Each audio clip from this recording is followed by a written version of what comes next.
الحمد لله نحمده ونستعينه ونستغفره ونؤمن به ونتوكل عليه ونعوذ بالله من شرور أنفسنا ومن سيئات أعمالنا من يهده الله فلا مضل له ومن يضلله فلا هادي له ونشهد أن لا إله إلا الله وحده لا شريك له ونشهد أن سيدنا وسندنا وحبيبنا ومولانا محمدا عبده ورسوله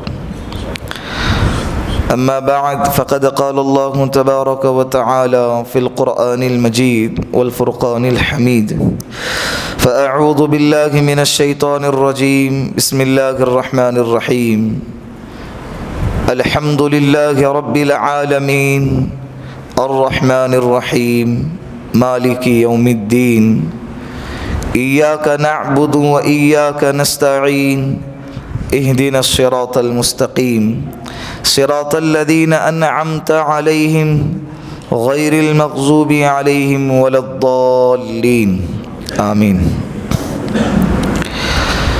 شروع کرتا ہوں اللہ کے نام سے جو سب پہ مہربان ہیں اور بہت مہربان ہیں۔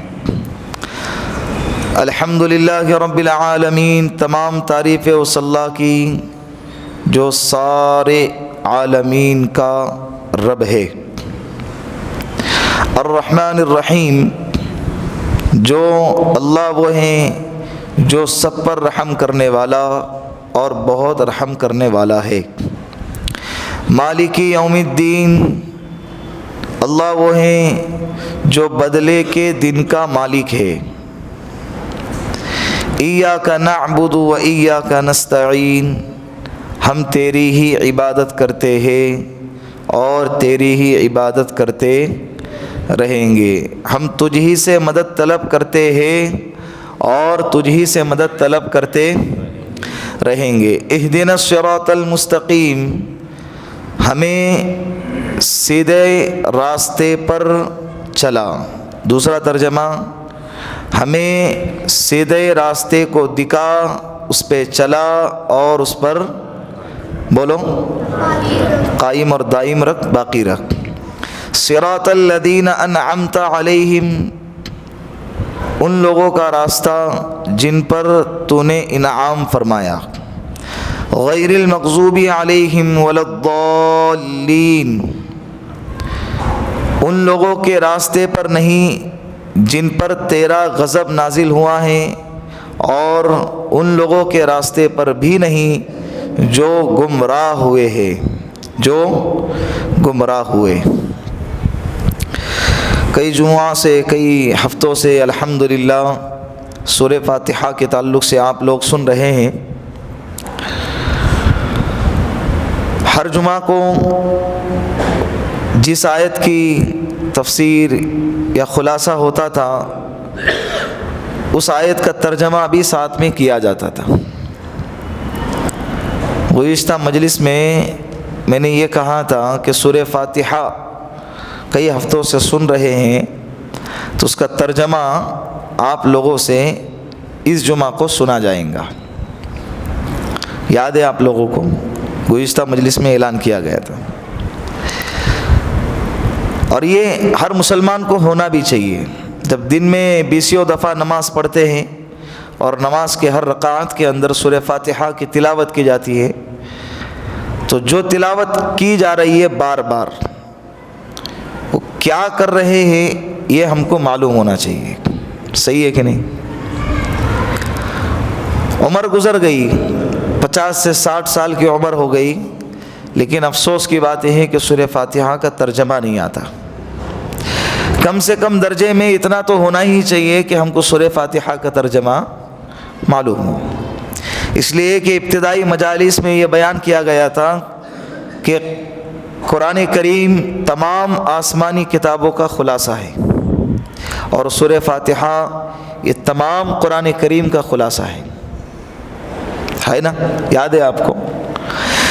قرآن کریم میں اللہ رب العزت نے جن مضامین کو بیان فرمایا ہے وہ کتنے ہیں؟ 6 مضامین ہیں، وہ تمام 6 مضامین کو جو تفصیلی اعتبار سے اللہ نے قرآن کریم میں بیان فرمایا ہے، وہی تمام 6 مضامین کو اللہ نے اجمالی اعتبار سے سورہ فاتحہ میں بیان فرمایا ہے۔ سمجھ رہے ہیں؟ پھر اس کے بعد حضرت علی رضی اللہ عنہ کا قول، پھر حضرت امام رازی رحمۃ اللہ علیہ کا قول، پھر وہ تفسیر کبیر کے لکھنے کی وجہ، وہ یہ ساری تفسیر الحمدللہ آپ کے سامنے آئی ہے۔ تو سورہ فاتحہ کا ترجمہ ہمیں معلوم ہی ہونا چاہیے۔ تو کون ہے بتاؤ اس مجلس میں جو سورہ فاتحہ کا ترجمہ سنائے گا؟ سنائیے ماشاءاللہ۔ اعوذ باللہ من الشیطان الرجیم، بسم اللہ الرحمن الرحیم۔ شروع کرتا ہوں میں بس اللہ پاک کے نام سے جو نہایت مہربان اور بہت رحم کرنے والا ہے۔ الحمدللہ رب العالمین، تمام تعریفیں اس اللہ پاک کے لیے ہے جو تمام مخلوق کا پروردگار ہے، تمام عالمین کا پروردگار ہے۔ الرحمن الرحیم، جو بڑا مہربان اور بہت رحم کرنے والا ہے۔ مالک یوم الدین، جو انصاف کے دین کا مالک ہے۔ ایاک نعبد و ایاک نستعین، ہم تیری عبادت کرتے ہیں اور تجھی سے مدد مانگتے ہیں۔ اہدنا الصراط المستقیم، اے اللہ ہمیں سیدھے راستے پر چلا۔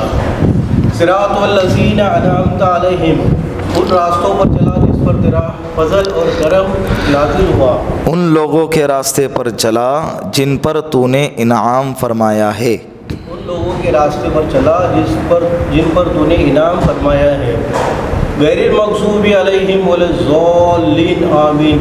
اور ان لوگوں کے راستے پر نہ چلا جو گمراہی کا ہے اور جس پر تیرا غصہ نازل ہوا۔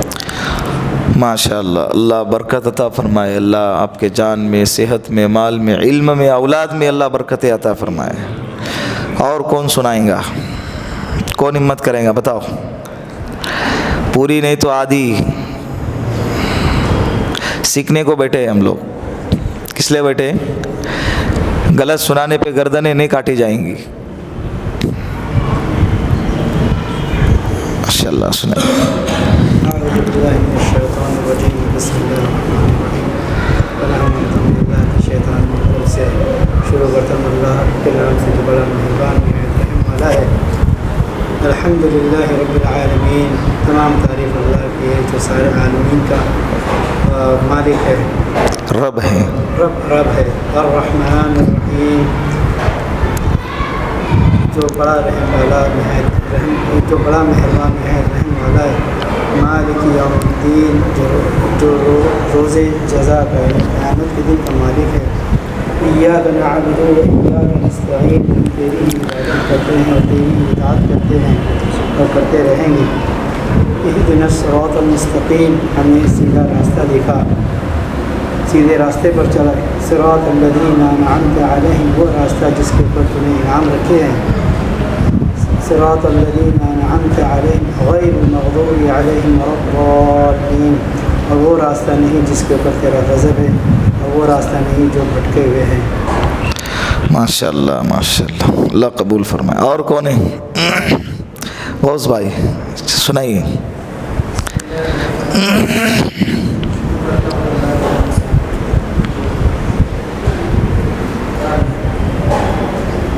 نہایت رحم کرنے والا ہے جی۔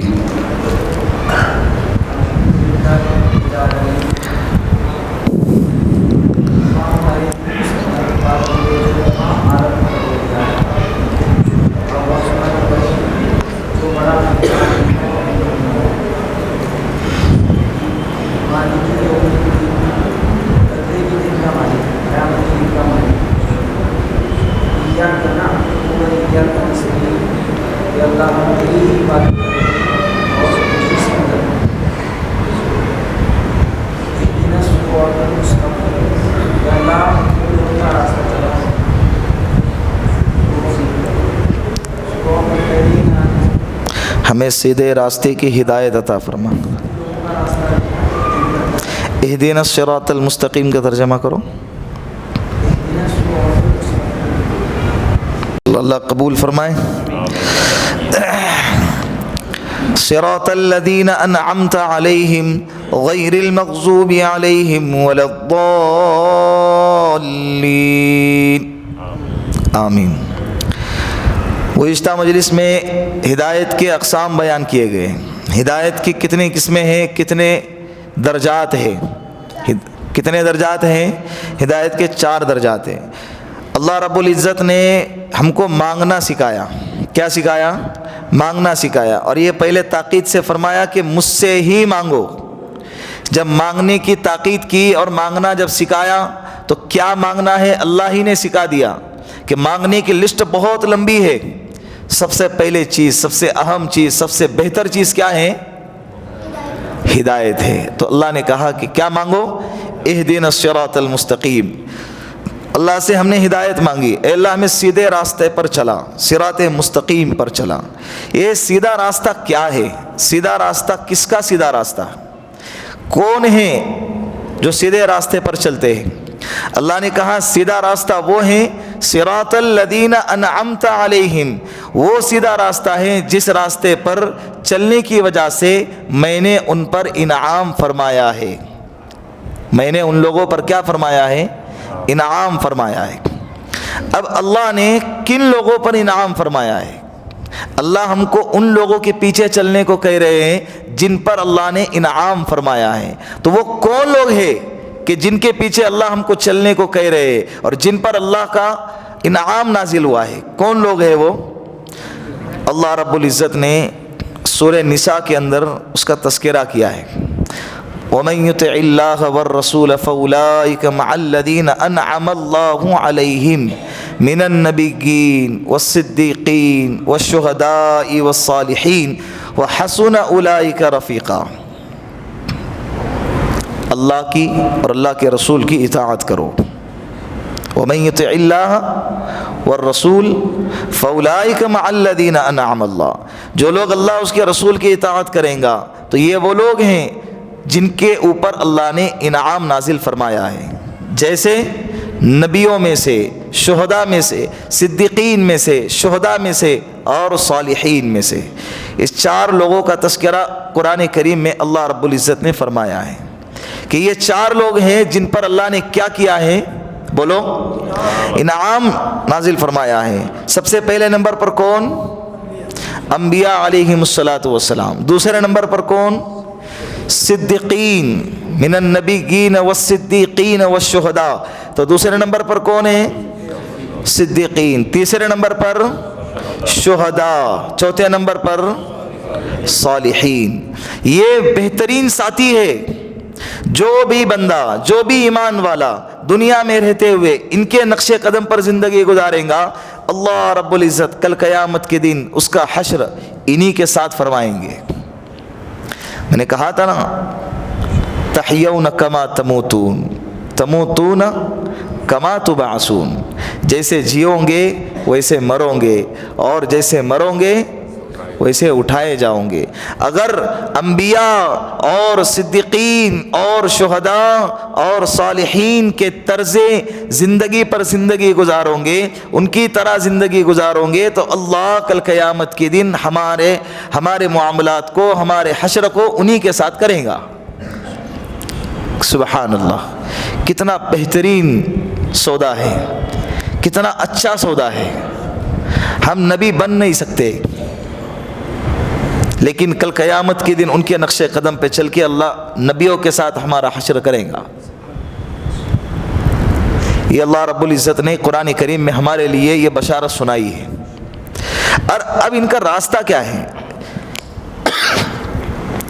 اب ان کا راستہ یہ ہے کہ انبیاء علیہم الصلاۃ والسلام یہ وہ لوگ ہیں جو نبوت سے پہلے بھی اور نبوت کے بعد بھی موت تک، اپنے انتقال تک، دنیا سے رحلت فرمانے جانے تک ایک لمحہ بھی اللہ کی نافرمانی نہیں کرتے۔ ایک راستہ یہ ہے۔ ایک راستہ کیا ہے؟ یہ انبیاء علیہ الصلوۃ والسلام کا راستہ، کہ جب بھی دنیا کی بات آئے تو ان کی نظر اللہ کی طرف جائے، جب بھی حالات آئے ان کی نظر اللہ کی طرف جائے، جب بھی پریشانی آئے ان کی نظر اللہ کی طرف جائے۔ یہ ہے انبیاء علیہ الصلوۃ والسلام کا راستہ۔ ایک لمحہ بھی. اسی لیے کہتے ہیں نا ایمان 3 طرح کے ہوتے ہیں. ایک وہ ایمان جو ایک سطح پہ ہے, ایک وہ ایمان جو بڑھتا بھی ہے اور گھٹتا بھی ہے, اور ایک وہ ایمان جو صرف بڑھتا ہی چلا جاتا ہے. تو جو صرف بڑھتا ہی چلا جاتا ہے یہ کس کا ایمان ہے؟ انبیاء علیہ الصلوۃ والسلام کا ایمان. تو جو زندگی انبیاء علیہ الصلوۃ والسلام نے گزار کر گئے ہیں, اللہ نے ہم سے کہا کہ تم بھی ویسی ہی زندگی گزارو. اسی لیے آپ صلی اللہ علیہ وسلم نے بارہا فرما دیا کہ علیکم بالسنہ, تم پر لازم ہے کہ تم میری طریقے کو اپناؤ. سنہ کے معنی طریقہ. تم میرے طریقے کو لازم پکڑو, تم پر لازم ہے. کیا ہے؟ اور اللہ کے رسول صلی اللہ علیہ وسلم کی پوری زندگی کتابوں کے اندر محفوظ ہے. پیدائش سے پہلے کے حالات سے لے کر انتقال کے بعد کے حالات تک پوری زندگی حوالے کے ساتھ, سند کے ساتھ کتابوں میں موجود ہے. اور یہ ہمیں فخر ہے, یہ ہمارے لیے اعجاز ہیں, اور یہ شرف یہ صرف اللہ رب العزت نے ہمارے نبی محمد عربی صلی اللہ علیہ وسلم کو عطا فرمایا ہے. ورنہ ہمارے نبی کے علاوہ جتنے بھی انبیاء ہیں ان کے بچپن کے حالات, بچپن سے پہلے کے حالات, جوانی کے حالات, ساری زندگی کے حالات تفصیل کے ساتھ آپ کو کسی کتاب میں محفوظ نہیں ملیں گے سوائے سرور کونین محمد عربی صلی اللہ علیہ وسلم. ایک نہ ایک ڈیٹیل ملیں, کیا کھاتے تھے, کیسے کھاتے تھے, کیا پیتے تھے, کیسے پیتے تھے, کیا پہنتے تھے, کون سا کلر پسند تھا, کون سا نہیں تھا, کیسے اٹھتے تھے, کیسے بیٹھتے تھے, کیسے چلتے تھے, بیویوں کے ساتھ کیا رویہ تھا, بچوں کے ساتھ کیسا رہتے تھے, بڑوں کے ساتھ کیا رویہ تھا, قافلے میں آنے والے لوگوں کے ساتھ کیسا رہتے, ساری چیزیں آپ کو ملیں گی. تجارت ملیں گی, ازدواجی زندگی ملیں گی, خان کی زندگی ملیں گی, سیاست ملیں گی, جنگی حالات ملیں گے, سفر ملیں گا, حضر ملے گا. آپ کو ہمارے آقا کی زندگی میں سب کچھ ملے گا. وہ پڑھو اور ان کی طرح زندگی گزارنے کی کوشش کرو. یہ انبیاء علیہ الصلوۃ والسلام کا راستہ. اس پر چلو گے تو کل قیامت کے دن اللہ ہمارا حشر بھی نبیوں کے ساتھ کرے گا. کون نہیں چاہتا بتاؤ, کون نہیں چاہتا؟ آج ہم لوگ سوچتے ہیں کہ یار حالات جب سامنے آ جاتے ہیں نا, انسان حالات سے بہک جاتا ہے, حالات کو دیکھ کر بھٹک جاتا ہے, حالات کو دیکھ کر کیا ہو جاتا ہے, راستے سے بھٹک جاتا ہے. اپنے آپ کو جمائے رکھو. سب سے زیادہ حالات انسانوں میں اگر کسی پر آئے ہیں تو وہ اللہ کے خاص بندے ہوتے ہیں, اور وہ کون ہیں؟ انبیاء علیہ الصلوۃ والسلام. سب سے زیادہ حالات نبیوں پر آتے ہیں. حضرت ابراہیم علیہ السلام کو دیکھو, کتنا آزمایا گیا ہے, کتنے حالات میں ہیں. آج ہم اپنی اولاد کو چھوڑ کر کاروبار کے لیے جب چلے جاتے ہیں تو اس کے لیے اچھا خاصا انتظام کرتے ہیں کہ کوئی دیکھنے والا ہے کہ نہیں ہے, کوئی اس کے خیال رکھنے والا ہے کہ نہیں ہے. بیمار شمار کے اندر اڑوس پڑوس والوں کو اطلاع دے کر آتے ہیں, فون نمبر دے کر آتے ہیں. سارے انتظامات کے بعد جب دل مطمئن ہو جاتا ہے تو اپنے فیملی کو چھوڑ کر کاروبار کے لیے اس کو دوسرے شہر میں آ جاتے ہیں. ایسا ہی ہے نا. حضرت ابراہیم علیہ السلام کو اللہ نے کیا کہا؟ اپنے بیوی کو, اپنے بچے کو وادی غیر ذی زرع میں چھوڑ کر آؤ. ایسے وادی میں چھوڑ کر آؤ جہاں پر نہ پانی ہے, نہ کھانا ہے, نہ آبادی ہے, نہ چرند ہے, نہ پرند ہے, کوئی نہیں, چٹیل میدان ہے. دور دور تک کوئی انسان نظر نہیں آتا. انسان تو چھوڑو, کوئی جاندار چیز بھی نظر نہیں آتی. ایسی جگہ پر چھوڑنے کو کہا. اور مزید یہ کہ ان کو کہنا بھی نہیں ہے کہ یہ اللہ کا حکم ہے, تفصیل بھی نہیں بتانی ہے. اور بچہ بھی کیسا, دودھ پیتا بچہ تھا, چھوڑ دیے. بیوی پوچھ رہی کہ ہمارا کیا قصور ہے, ہماری کیا غلطی ہے, ہمیں کیوں چھوڑا جا رہا ہے؟ کہاں ہے دیکھو تو صحیح, کوئی نظر نہیں آ رہا ہے, چٹیل میدان ہے, نہ درخت ہے, نہ چرند ہے, نہ پرند ہے, نہ پانی ہے, ہم کیسے گزارا کریں گے؟ حضرت خاموش ہے. ان کا دل تھا کہ نہیں؟ آپ بتاؤ, تھا کہ نہیں؟ ان کے سینے میں دل تھا کہ نہیں؟ کتنی برداشت, کیا اللہ کے حکم کو پورا کرنے کے لیے اللہ نے کیسے حالات لائے انبیاء پہ. بیوی پوچھ رہی کہ بولو تو صحیح. بار بار اصرار کے بعد بیوی کے زبان سے ایک جملہ نکلا, کیا یہ اللہ کا حکم ہے؟ تو انہوں نے کہا, زبان سے نہیں, چہرے سے کہا, ہاں سر سے. پھر انہوں نے کہا, الان لن یضیعنا, اللہ اب ہمیں ضائع نہیں کریں گے, تم جاؤ.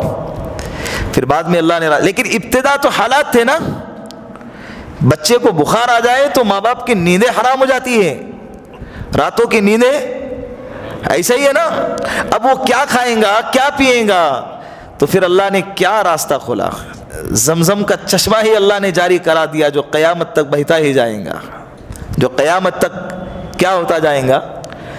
ایک پیغام ملا ہے, اللہ کے راستے میں قربانی دینے والوں کے بعد اللہ ایسے راستے کھولتے ہیں جو ساری دنیا یاد رکھتی ہے. اور یہ صرف حضرت ابراہیم علیہ السلام کے نہیں, حضرت موسیٰ علیہ السلام کے ساتھ کیا ہوا, شہر چھوڑ کے جانا پڑا انہیں. جانا پڑا کہ نہیں جانا پڑا؟ کتنے مشکلات بھری زندگی ہے. حضرت ہارون علیہ السلام لے لو, حضرت ایوب علیہ السلام لے لو, 18 سال تک بیماری میں, سر میں درد آ جاتا ہے, زبان پہ شکوہ اور شکایتیں لیے بیٹھتے ہیں ہم لوگ. اس وقت صحت, نعمت, ساری چیزیں اللہ کی بھول جاتے. اللہ نے اتنی ساری نعمتیں دی ہیں, سب بھول جاتے. ایک درد اڑ گیا نا کہیں تو فوراً زبان پہ شکوہ ہے. 18 سال تک, اور ایسی بیماری کہ بستی والوں نے بستی سے نکال دیا. صبر, صرف زبان صحیح سلامت ہے, صرف زبان صحیح سلامت ہے تاکہ اللہ کا ذکر کر سکے. بعد میں پوچھا کہ حضرت ایوب علیہ السلام سے کہ آپ کو بیماری والے دن اچھے لگتے تھے یا بعد میں صحت والے دن اچھے لگتے ہیں؟ تو کیا فرمایا, بیماری والے دن اچھے. واہ, کیا کہنے ایوب علیہ السلام کے ایمان کے. ان سے جب پوچھا گیا کیوں, تو انہوں نے کیا کہا, جب میں بیمار تھا تو اللہ مجھے روز پوچھتا تھا کہ اے ایوب تو کیسا ہے. اس سوال میں جو لذت ملتی تھی نا, اس ساری کائنات اس پر قربان ہے.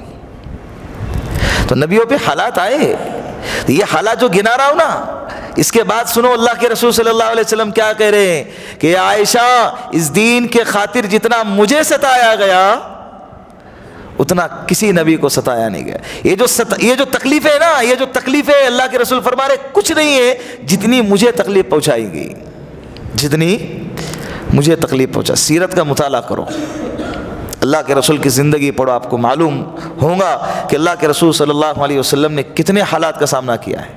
تھوڑے سے حالات پر ہم گھبرا جاتے ہیں. تو نبی کی زندگی پر چلیں گے انشاءاللہ. یہ پہلا راستہ انبیاء علیہ الصلوۃ والسلام کا.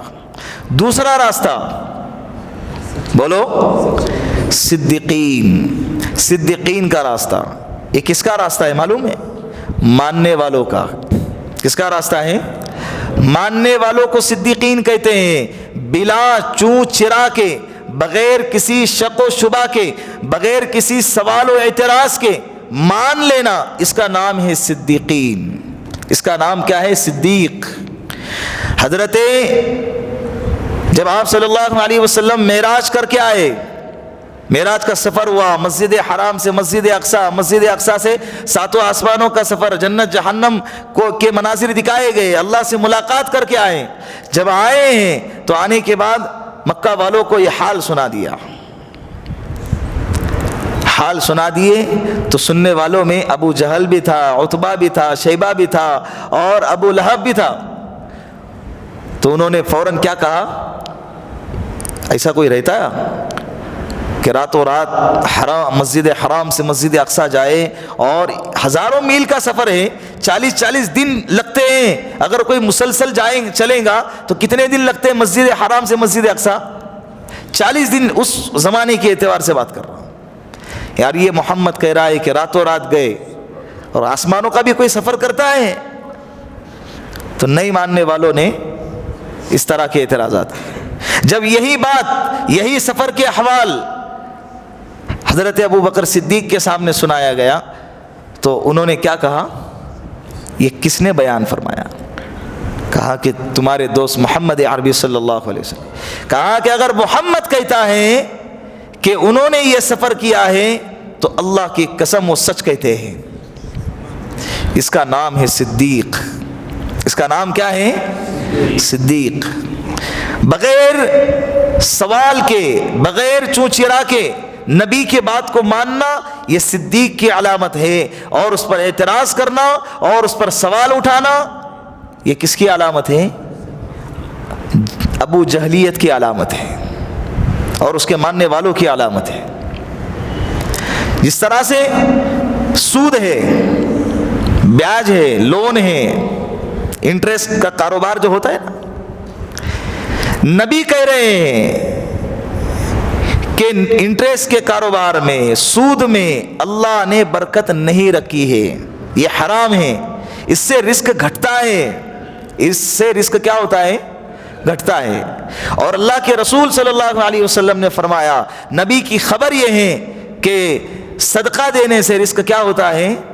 بڑھتا ہے۔ قرآن کریم میں بھی یمحق اللہ الربا ویربی الصدقات، سود مال کو، رزق کو گھٹا دیتا ہے اور صدقات بڑھا دیتا ہے۔ اب عقل کہتی ہے کہ سود والا جو کاروبار ہے، بینک کے اندر کاروبار کرنے سے، بینک کے ساتھ کام کرنے سے، سود کے اندر پیسے لگانے سے مال کیا ہوتا ہے؟ بڑھتا ہے، یہ عقل کہتی ہے۔ لیکن خبر یہ کہتی ہے کہ مال گھٹتا ہے اور صدقات سے مال بڑھتا ہے۔ حالانکہ ظاہر تو یہ نظر آتا ہے کہ صدقے میں میں نے 100 روپے دے دیا، میرے جیب میں 1000 تھے، 100 دے دیا، اب نظر کیا آ رہا ہے؟ گھٹ گیا نا۔ لیکن خبر یہ کہہ رہی ہے، اللہ کے رسول صلی اللہ علیہ وسلم کے ارشادات یہ کہہ رہے ہیں کہ یہ بظاہر تو گھٹتا ہوا نظر آتا ہے، لیکن حقیقت میں اللہ اس مال کے ذریعے سے مال کو بڑھا دیتا ہے، برکتیں عطا فرما دیتا ہے۔ تو جو بندہ نبی کے خبر پر یقین کرے گا اور اس پر عمل کرے گا تو گویا کہ اس نے صدیقین کے راستے پر چلا ہے۔ اور جس نے اس پر سوال کیا ہے کہ صدقہ دینے سے مال بڑھتا کیسے ہے، اور زکوٰۃ دینا کیا ضروری ہے، کہ حج عمرہ کرنا کیا کوئی ضروری ہے، کہ اتنا ہی مال اگر انویسٹ کیا جائے بزنس میں تو کتنا گروتھ ہوگا، کتنا فائدہ ہوگا، یہ والے اگر باتیں کریں گا تو گویا کہ وہ کیا ہے؟ ابو جہلیت کے طرز پر زندگی گزار رہا ہے۔ سیدھی سیدھی بات سمجھ رہے؟ ایک ہوتا ہے خبر کی زندگی اور ایک ہوتا ہے نظر کی زندگی۔ نظر کی زندگی ہمیشہ دھوکہ دیتی ہے، لیکن خبر کی زندگی ہمیشہ فائدہ دیتی ہے۔ حضرت موسیٰ علیہ السلام اپنی قوم کو، اپنے لشکر کو لے کر بھاگ رہے تھے، پیچھے فرعون کا لشکر تھا، سامنے دیکھا بحر قلزوم، سمندر آگے، پیچھے بھی لشکر۔ قوم کہنے لگی کہ موسیٰ تو نے تو ہم کو مروا دیا۔ حضرت موسیٰ علیہ السلام نے فرمایا کہ لا تحزن ان معی ربی سیہدین، ڈرو نہیں، غم نہ کرو، میرا رب میرے ساتھ ہے، وہ میرے رہنمائی کریں گا، وہ مجھے راستہ بتائیں گا۔ اللہ نے راستہ بتایا، کیا بتایا معلوم؟ فَضْرِبْ بِعَصَاكَ الْبَحْرَ، اے موسیٰ تیرے ہاتھ میں جو عصا ہے نا اس کو کیا کر؟ سمندر پہ مار دے۔ اب نظر یہ کہتی ہے کہ اگر دشمن کے ساتھ مقابلہ ہو گیا تو لے دے کے سہارا کیا ہے؟ یہ عصا ہے، اب اس سے لڑیں گے۔ نظر یہ کہتی ہے وہی ہم کو کام دے گا، اس سے لڑنے کے لیے، اس کی حفاظت کے لیے، اس سے دفاع کے لیے۔ لیکن خبر یہ کہتی ہے اس کو کیا کرو؟ پانی پہ مار دو۔ انہوں نے خبر پہ عمل کیا، اللہ نے کیا کیا؟ اسی موت کے راستے سے اللہ نے زندگی کے راستے کھول دیے۔ نظر تو موت آ رہی تھی، لیکن اللہ نے وہی موت کے راستے سے اللہ نے ان کو کیا کر دیے؟ زندگی کے راستے بتا دیے۔ تو خبر سے ہمیشہ فائدہ ہوتا ہے، خبر پر عمل کرنے سے ہمیشہ۔ ایسے بہت ساری مثالیں ہیں جو ہماری عقل میں نہیں آتی ہے۔ آپ صلی اللہ علیہ وسلم نے فرمایا کہ مذکر اور مؤنث، مرد اور عورت کا اختلاط اور دونوں کا آپس میں مل کر تعلیم حاصل کرنا، یہ بے حیائی اور زنا کو عام کرنے کا ذریعہ بن جاتا ہے۔ لیکن نظر یہ کہتی ہے کہ جب کوئی مرد عورت، لڑکا لڑکی ایک ساتھ ایجوکیشن حاصل کرتے ہیں اور کالج میں، اسکول میں پڑھیں گے تو ترقی کریں گے۔ کیا کریں گے؟ ترقی کریں گے۔ نظر یہ کہتی ہے کہ دونوں کا ساتھ میں مل کر پڑھنا یہ ترقی کا سبب ہے، لیکن خبر یہ کہتی ہے کہ دونوں کا ساتھ میں مل کر پڑھنا یہ بے حیائی کا اور زنا کا اور بے غیرتی کا اور بلاತ್کار کے بڑھنے کا سبب بنے گا۔ تو جو خبر پر عمل کرے گا وہ کامیاب ہے۔ جو نظر پہ عمل کریں گا. بات سمجھ میں آ رہی کہ نہیں؟ آج کل جو دنیا کے اندر اتنی بے حیائی پھیلی ہوئی ہے، نوجوان لڑکیاں مسلمان خصوصی اعتبار سے جو سیلاب امٹ پڑا ہے ارتداد کا، اپنے مذہب کو چھوڑنے کا، اسلام کو چھوڑنے کا، اللہ معاف فرمائے. ماں باپ سمجھتے نہیں ہے، پیروں پہ کھڑا کرنا ہے، پیروں پہ کھڑا کرنا ہے، ان کو ایجوکیشن دینا ہے، ان کو کسی اور کا محتاج نہیں بنانا ہے. یہ والا لیبل لگا کے اتنا آگے بڑھا دیتے ہیں کہ جب پیچھے مڑ کر دیکھتے ہیں تو بہت دور اور دیر ہو چکی ہوتی ہے. پھر خون کے آنسو روتے ہیں. کیا کرتے ہیں؟ بولو. خون کے آنسو روتے ہیں. جن راستوں سے ایمان داؤ پہ لگتا ہوں، بھلے وہ کتنی اونچائی پر جائے، لعنت ہے ایسے راستے پہ، ہمیں نہیں چاہیے. کون ماں باپ یہ چاہتے ہیں کہ میری بیٹی کی عزت داؤ پہ لگے اور میری بیٹی کا ایمان نیلام ہو جائے اور اس کو ایجوکیشن مل جائے؟ میں اس پر راضی ہوں. کون ہے بتاؤ؟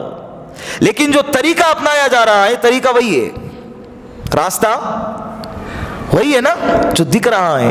ایک سیلاب ہے، دن بدن کپڑے چھوٹے ہوتے جا رہے ہیں، دن بدن کپڑے اترتے جا رہے ہیں. رب قاسیات عاریات، اللہ کے رسول صلی اللہ علیہ وسلم نے فرمایا قیامت سے پہلے ایک وقت ایسا آئے گا کہ عورتیں لباس پہنیں گی لیکن پھر بھی برہنہ نظر آئیں گی. پھر بھی کیا ہوں گی؟ برہنہ نظر آئیں گی. یا رسول اللہ کیسے؟ کپڑا پہنے اور پھر ننگی؟ صحابہ کو سمجھ میں نہیں آ رہا تھا، کیونکہ وہ اس دور میں تصور ہی نہیں کر سکتے تھے. پھر اللہ کے رسول نے فرمایا اتنا چست، اتنا پتلا، اتنا باریک لباس ہوگا کہ کپڑا پہننا نہ پہننا دونوں برابر ہے. ہو رہا ہے کہ نہیں؟ آج بتاؤ مارکیٹ میں ہو رہا ہے کہ نہیں؟ یہ دکھ رہا ہے کہ نہیں سب کچھ؟ اور مسلمان ہی ہے اکثر و بیشتر. جنت زبیر یہ سب کے کون ہے؟ وہ کیا ہے؟ اور عجیب و غریب نام ہے. ریلز بناتے ہیں اور اسکرین پہ آتے ہیں، ٹک ٹاک بناتے ہیں، یوٹیوب پہ آتے ہیں، مخلوق کے سامنے، دنیا کے سامنے کپڑے اتار کے ناچ رہے. کون ہے؟ مسلمان ہی نا، نام تو مسلمان ہی رکھا ہوا ہے نا. تو یہ اگر نظر خبر سے ہماری نظر ہٹ کے نظر پر جب جائیں گی تو یہ حال ہوگا. پھر بولو ان کے بچے کیا جنید بغدادی اور بایزید بستامی جیسے پیدا ہوں گے؟ پھر وہی زانی اور بے حیا پیدا ہوں گے نا. کیا ہوگا؟ ایک وقت تھا کہ مائیں اپنے بچوں کو بغیر وضو کا دودھ نہیں پلاتی تھی، اور آج یہ وقت ہے کہ ان کو وضو یاد نہیں رہتا. ان کو وضو یاد نہیں رہتا. تو جس راستے سے تم نے ترقی کو سوچا ہے وہ راستہ ترقی کا تو دنیاوی اعتبار سے ہوگا، لیکن وہ راستہ جہنم کی طرف جاتا ہے. اس سے اپنے بچوں کو بچاؤ، خدا را اپنے بچوں کو بچاؤ. حضرت مولانا سجاد نعمانی دامت برکاتہم العالیہ تو فرماتے ہیں کہ اپنے لڑکیوں کو اگر جاہل رکھو گے اس بات سے یہ پسندیدہ ہے کہ ان کا ایمان داؤ پہ لگ جائے. آج کالجوں کے اندر کیا ہو رہا ہے؟ میں ان کے تعلیم کے خلاف نہیں ہوں، لیکن تعلیم کا جو سسٹم ہے نا اس کے خلاف ہے ہم لوگ. سال بھر کے اندر جتنے بھی ڈے آتے ہیں سارے ڈے منانے کا ٹھیکہ اٹھایا ہوا ہے ان لوگوں نے. یہ یہود و نصارہ کی تعلیمات ہیں جو ان لوگوں کے ذریعے سے ہمارے نسلوں کے ذہنوں میں مٹایا جا رہا ہے. Children day, teacher day, mother day, father day, جتنے ڈے ہیں سب منا رہے. ہو رہا ہے کہ نہیں ہو رہا ہے؟ اللہ سے کرے دور تو بولو وہ تعلیم بھی فتنہ. اللہ سے کرے دور تو تعلیم بھی فتنہ، اولاد بھی، املاک بھی، جاگیر بھی فتنہ. نہ حق کے لیے اٹھے تو شمشیر بھی فتنہ. شمشیر تلوار کو کہتے ہیں. نہ حق کے لیے اٹھے تو شمشیر بھی فتنہ. ارے شمشیر ہی کیا، نعرے تکبیر بھی فتنہ. اگر کوئی ناحق کے لیے، فتنہ پھیلانے کے لیے، فساد کے لیے اللہ اکبر کا نعرہ لگاتا ہے تو یہ اللہ اکبر کا نعرہ لگانا بھی کیا ہے؟ فتنہ ہے. جو تعلیم، جو ایجوکیشن ہم کو اللہ سے دور کرتا ہے، ہمارے تہذیب سے دور کرتا ہے، اسلام سے دور کرتا ہے، وہ تعلیم کیا ہے؟ بولو فتنہ ہے. پھر دیکھو نکاح ہو جاتے کیونکہ اس ایجوکیشن میں تہذیب نہیں سکھائی جاتی، لبرلزم سکھایا جاتا ہے. تو نکاح ہو جاتا ہے، وہ نکاح سال سے 1.5 سال سے 2 سال تک بھی ٹکتا نہیں ہے، طلاق تک کی نوبت آ جاتی ہے. ہو رہا ہے کہ نہیں ہو رہا ہے؟ کیوں ہو رہا ہے؟ راستہ وہی چنا ہے نا تو منزل وہی ملیں گی. جب راستہ وہ چنا ہے تو منزل بھی وہی ملیں گی. اور طلاق لینے کو فیشن سمجھا جا رہا ہے. مردوں کی تبدیلی 1 سے 2، 2 سے 3، اس میں کیا ہو گیا؟ آج لاکھوں کی تعداد میں کیسز بھرے پڑے ہیں کورٹ کچہری میں، دارالقضاء کے اندر بھی طلاق کے. مذاق سمجھ لیا ہے اس کو. اولادیں ہو گئی، ایک بچہ ہے، طلاق لے لیا. نسلیں برباد ہوتی ہے طلاق سے، خاندان برباد ہوتا ہے. ابغض المباحات عند اللہ الطلاق. اللہ کے رسول نے فرمایا کہ اللہ کو جتنے بھی جائز چیزیں ہیں ان تمام جائز چیزوں میں سب سے زیادہ اگر کوئی چیز ناپسندیدہ ہے وہ کیا ہے؟ جائز تو ہیں لیکن ناپسندیدہ ہیں، وہ طلاق ہے. عرش ہل جاتا ہے اللہ کا جب زمین پر کوئی مرد اپنی عورت کو طلاق دیتا ہے. مذاق بنا کے رکھا ہوا ہے طلاق کا. صبح سے شام تھوڑا سا غصہ آ گیا طلاق دے دیے، پھر دوسرے دن وہی زندگی گزار رہے ساتھ میں، وہی زندگی ساتھ میں گزاری جا رہی ہے. حرام ہے. اس کے بعد اگر کوئی بندہ، اللہ کے رسول صلی اللہ علیہ وسلم نے فرمایا قیامت سے پہلے ایک دور ایسا آئے گا کہ مرد اپنی عورت کے ساتھ زنا کرے گا. اپنی ہی بیوی ہے لیکن کیا کر رہا ہے؟ زنا کرے گا. کئی وجوہات بیان فرمائے محدثین نے، اس میں سے ایک وجہ یہ بیان فرمائی کہ بندہ طلاق دے گا پھر بھی اسی کے ساتھ زندگی گزارے گا. معاشرہ کیا کہیں گا، محلے والے کیا کہیں گے، خاندان کیا کہیں گا، ساتھ میں زندگی گزار رہا ہے. یہ اب ساتھ میں جب ہم بستری کریں گا، یہ بستری ہم بستری نہیں ہوں گی، یہ کیا ہوگا؟ زنا ہوگا. انسان بعض دفعہ اپنے زبان سے ایسے بولیں گا کہ جس کی وجہ سے وہ ایمان سے خارج ہو جائیں گا، مرتد ہو جائیں گا. نکاح ٹوٹ گیا. جب بندہ مرتد ہوتا ہے تو کیا ٹوٹ جاتا ہے؟ نکاح ٹوٹ جاتا ہے. لیکن اس کو معلوم نہیں ہے، ساتھ میں زندگی گزار رہے ہیں، یہ ان کا ساتھ میں رہنا یہ کیا ہے؟ زنا ہے. یہ ہو رہا ہے کہ نہیں بتاؤ؟ کھیل بنا کے رکھا ہوا ہے کہ نہیں؟ لیکن ماں باپ کو کوئی پڑی نہیں ہے. بیٹیاں کہاں جا رہی ہے، کس کے ساتھ گھوم رہی ہے؟ اپنے گھر پہ توجہ دو. یہ دنیا کا مسئلہ ہوتا تو بات الگ تھی، یہ آخرت کا مسئلہ ہے. کس کا مسئلہ ہے؟ آخرت کا مسئلہ ہے. تو دوسری چیز کیا ہے؟ بات کو مختصر کر دیتا. دوسری چیز کیا ہے؟ صدیق. کس کو کہتے ہیں صدیق؟ بلا چوں چرا کے ماننا، اس کا نام ہے صدیق. اور چوں چرا کرنا یہ کس کا نام ہے؟ ابو جہلیت. تو جو صدیق کے راستے پر چلیں گا کل قیامت کے دن اللہ اس کو صدیقین میں سے شمار کریں گے، صدیقین میں سے اللہ اٹھائیں گے. آج ارادہ کرو کہ انشاءاللہ ہم صدیقین میں سے اللہ ہم کو بنائے. کریں گے نا انشاءاللہ؟ تیسرے نمبر پہ بولو شہداء. اللہ کے لیے، اللہ کے حکم کے خاطر، اللہ کے دین کے لیے اپنی جان کو قربان کر دینے کا نام ہے شہداء. اپنے جان کو دین کے سامنے کچھ نہیں سمجھنا، اس کا نام ہے شہداء. جب بھی دین کے خاطر جان کے لٹانے کی باری آئیں گی، اسلام کے خاطر، وطن کے خاطر، اللہ کے لیے اپنے جان کو قربان کرنے کی بات آئیں گی تو اس وقت قربان کر دینے کا نام ہے شہداء. بات سمجھ میں آ رہی ہے؟ ابھی اس میں ایک بات نقطے کی یہ ہے کہ دیکھو اللہ رب العزت نے، بظاہر تو ایسا لگتا ہے کہ صدیقین سے زیادہ بڑا درجہ تو کس کا ہونا چاہیے کہ یہ اپنے آپ کو کیا کر رہا ہے؟ جان ہی اپنی قربان کر رہا ہے اللہ کے راستے میں. لیکن اللہ رب العزت نے جان دینے کا مرتبے سے پہلے اللہ نے مان لینے کے مرتبے کو مقدم رکھا. بولو اللہ رب العزت نے مان لینے والا جو مرتبہ ہے، اس مرتبے کو اللہ نے جان دینے والے مرتبے سے مقدم رکھا، پہلے رکھا. اس کا مطلب یہ ہوا کہ مان لینا یہ جان لینے سے بڑا درجہ ہے. اس لیے کہ جان دینا جو ہے نا، یہ جان دینا اس کی نوبت ہر کسی کو نہیں آتی اور بار بار نہیں آتی، بار بار نہیں آتی. دیکھو نا شہید ہونے والوں کے مقابلے میں مرنے والوں کی، شہید ہونے والوں کے مقابلے میں مرنے والوں کی تعداد زیادہ ہے، جو قتل نہیں ہوتا ہے۔ ابھی بارڈر پہ جو جاتے ہیں جنگ کرنے کے لیے یا آرمی والے جو رہتے ہیں، کیا سب کے سب شہید ہو جاتے ہیں؟ نہیں ہو جاتے۔ کتنے تو ایسے ہیں جن کو زندگی میں ایک دفعہ بھی گولی چلانے کی نوبت نہیں آتی، اور ایسے ہی عمر ہو جاتے، ریٹائر ہو کے گھر پہ آ جاتے۔ حضرت آرمی میں تھے، ایک بھی گولی چلائی نہیں ہے، لیکن حضرت کو لیبل لگ گیا کہ حضرت کیا ہے، آرمی میں تھے۔ تو جان دینے کی نوبت زیادہ نہیں آتی ہے، لیکن صبح سے شام تک جس چیز کی نوبت آتی ہے وہ کس کی آتی ہے؟ مان لینے کی۔ دل کہتا ہے ناچو، لیکن اللہ کہتے ہیں نہیں ناچو۔ دل کہتا ہے کہ سود کا کاروبار کرو، لیکن اللہ کہتے ہیں کہ نہ کرو۔